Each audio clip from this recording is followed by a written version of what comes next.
nouvelle vidéo dans la série Arevo, même si cela va traiter plutôt de biologie, et précisément comme vous pouvez le voir, de moustiques. J'ai trouvé ce livre de la série des drôles de petites bêtes de Antoon Krings, assez connu, et qui se passe dans le monde donc des petites bêtes, souvent des insectes. C'est donc l'histoire de Frédéric le moustique, qui est donc un moustique comme son nom l'indique, même si ça ne saute pas aux yeux sur la couverture. Et oui, à ma connaissance, un moustique, c'est un insecte, et les insectes, ça a 3 paires de pattes, soit 6 pattes. Et là, il n'y en a que 4. Évidemment, on est dans un classique cas d'anthropomorphisation, c'est-à-dire de donner aux animaux une forme plus humaine pour permettre aux spectateurs de s'identifier. Et c'est encore plus fort quand on s'adresse aux enfants. C'est la même chose dans plein de films, la fourmi héroïne de 1001 pattes ou le grillon de Mulan parmi tant d'autres. Le plaisir de se retrouver à 6 pattes revenant soit au rôle secondaire ou au méchant. Enfin, de toute façon, il n'y a pas de jaloux dans ces histoires. Tous les insectes ont perdu 2 pattes et ont tous 4 membres. Mais l'araignée aussi a un paire de pattes et se retrouve à 6 pattes. Bon, on se recentre. Les insectes sont donc des arthropodes, ce qui signifie littéralement pattes articulées. Mais la caractéristique principale des arthropodes, c'est qu'ils ont un squelette externe, leur carapace. Tous les organes sont à l'intérieur, ils flottent dans un liquide, et le squelette est à l'extérieur. Il n'y a pas que les insectes chez les arthropodes, et un des moyens faciles de les différencier, c'est leur nombre de pattes.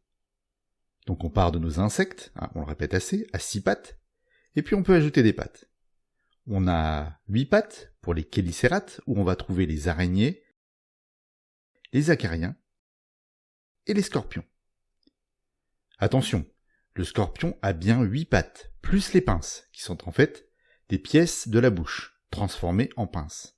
Donc, ça, non. Je suis même obligé de faire des critiques de jouets.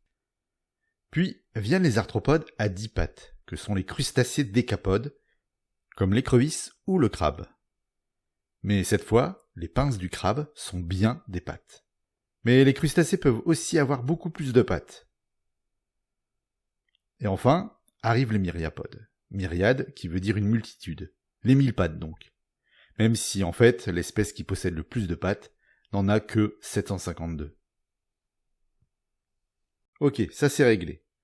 Maintenant, Frédéric est un mâle moustique, et on peut voir sur la couverture une trompe bien pointue qui suggère qu'il pique. Et ça ne rate pas. Dès la première page, le père de Frédéric, médecin, pique les fesses de Léon le Bourdon pour lui donner des médicaments. L'image est d'ailleurs un peu malaisante. Alors, on ne le répétera jamais assez, les mâles moustiques ne piquent pas. Il n'y a que les femelles moustiques qui piquent, car elles ont besoin du sang pour trouver des protéines. Enfin, une protéine trouvée dans les globules rouges, l'hémoglobine. C'est elle qui est responsable dans le sang du transport de l'oxygène. Avec ces hémoglobines, qu'elle va dégrader en acides aminés, elle va être capable de fabriquer ses œufs. Or, le mâle ne fabrique pas d'œufs, donc il n'a pas besoin du sang. Il a juste besoin de sucre pour survivre. Sucre qu'il trouvera sur les fruits ou sur les fleurs. Bon. Donc le docteur mâle pique, pour soigner ses patients. Alors je ne sais pas si c'est juste la piqûre du moustique qui a fait penser à l'auteur l'histoire du docteur, ou si c'est une ironie un peu bizarre, liée au fait que dans la réalité, certaines espèces de moustiques peuvent transmettre des maladies, et pas les soigner.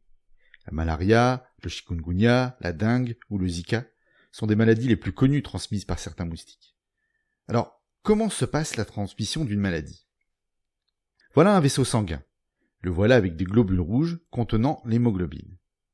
Lorsque la femelle pique, elle va chercher un vaisseau sanguin, et lorsqu'elle l'aura trouvé, elle va d'abord injecter de la salive qui va empêcher le sang de coaguler.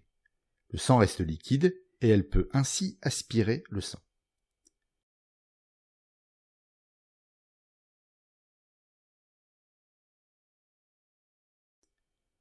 Et si la personne est infectée par un virus, comme le chikungunya, les petites boules roses ici, la femelle va les aspirer avec le sang.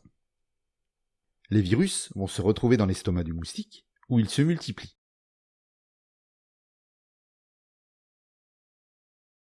Puis, ils vont migrer vers les glandes qui produisent la salive. Pour arriver à une quantité qui va rendre la femelle capable de transmettre le virus, il faut plusieurs jours, variables selon les virus. Pour le chikungunya, par exemple, c'est environ 10 jours. Donc, à partir de ce moment, lorsque la femelle pique, quand elle injecte la salive, elle injecte aussi le virus, qui infecte l'organisme piqué. La femelle est capable d'infecter toute sa vie à partir de ce moment-là. Donc, certains moustiques sont le contraire d'un docteur. Bon, 3 grosses bêtises en une couverture et une page, c'est beaucoup. Mais le reste est biologiquement potable, même si l'histoire est pas super originale. Le père est docteur et Frédéric ne veut pas suivre la même carrière. Et il trouve une solution pour s'en sortir, solution à mon avis à peine légale. Je ne vous en dis pas plus si vous voulez les lire. En tout cas, ce n'est pas parce qu'on fait des livres pour enfants qu'il faut les remplir de bêtises. À mon avis, ça ne coûte rien d'inventer des histoires avec la réalité.